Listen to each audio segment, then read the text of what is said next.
Certainly being focused on something that you're confident will have high value to someone else, and just being really rigorous in making that assessment. People take too many things they assume too many things to be true without sufficient basis in that belief. It's very important that people closely analyze what is supposed to be true.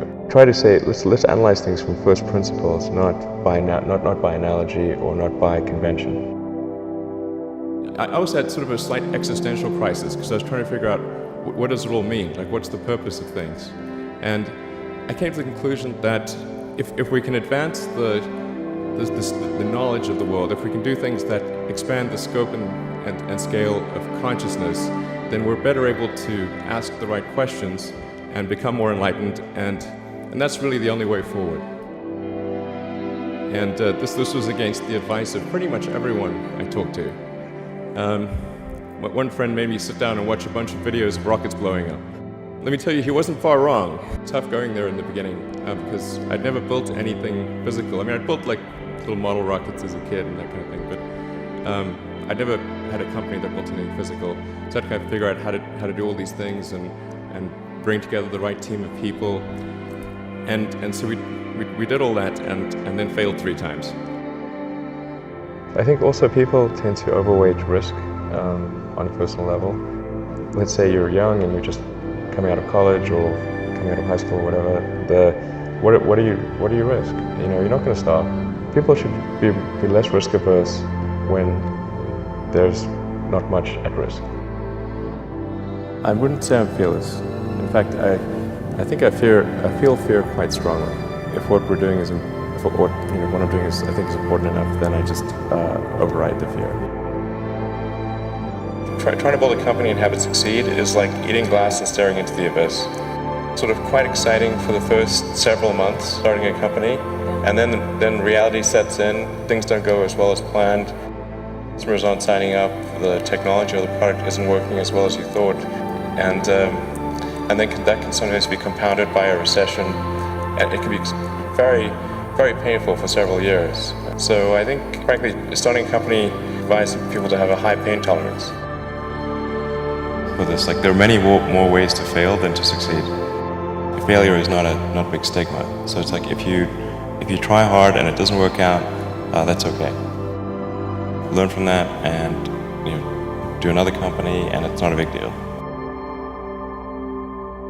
I think that the thing that drives me is that I want to be able to think about the future and feel good about that, to be inspired by what is likely to happen, and to look forward to the next day. The difference between really believing in your ideals and sticking to them versus pursuing some unrealistic dream that doesn't actually have merit. And that is a really difficult thing to tell you. Can you tell the difference between those two things? Very rigorous in your self-analysis. If you assume things are true by convention, which is actually what most people do, then it's difficult to gain insight into how things can be bettered.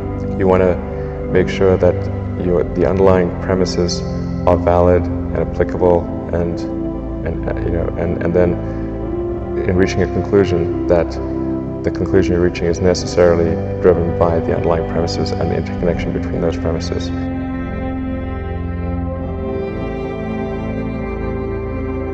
When I was young, I didn't really know what I was going to do when I got older. I read a quote from Arthur C. Clarke, which said that a sufficiently advanced technology is indistinguishable from magic, and that's really true. If you go back, say 300 years, the things that we take for granted today you'd be burned at the stake for. I think it actually goes beyond that, because there are many things that we take for granted today that weren't even imagined in times past. They weren't even in the realm of magic. You had that third failure in a row. Did you think, I need to pack this in? Never. Why not? I don't ever give up. This is the first time in the 4.5 billion year history of Earth that it's been possible to extend life beyond Earth. Before this, it was not possible. How long will this window be open? It may be open for a long time, or it may be open for a short time.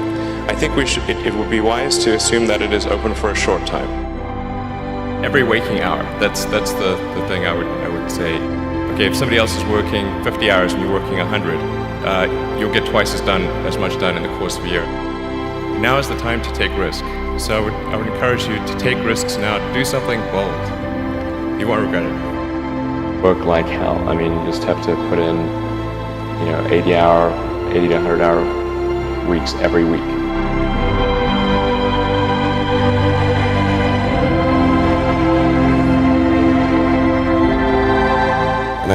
Like one of the most difficult choices I ever faced in life was in 2008. Maybe $30 million left, or $30 or $40 million left in 2008. I had two choices.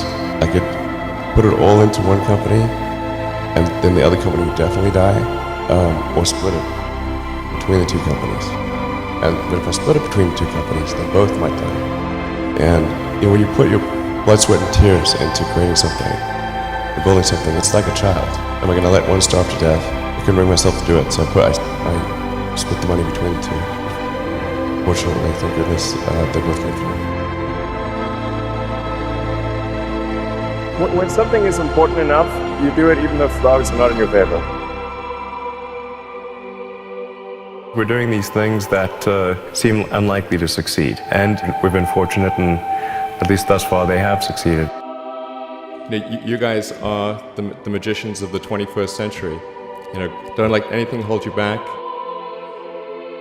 Imagination is the limit, and go out there and create some magic.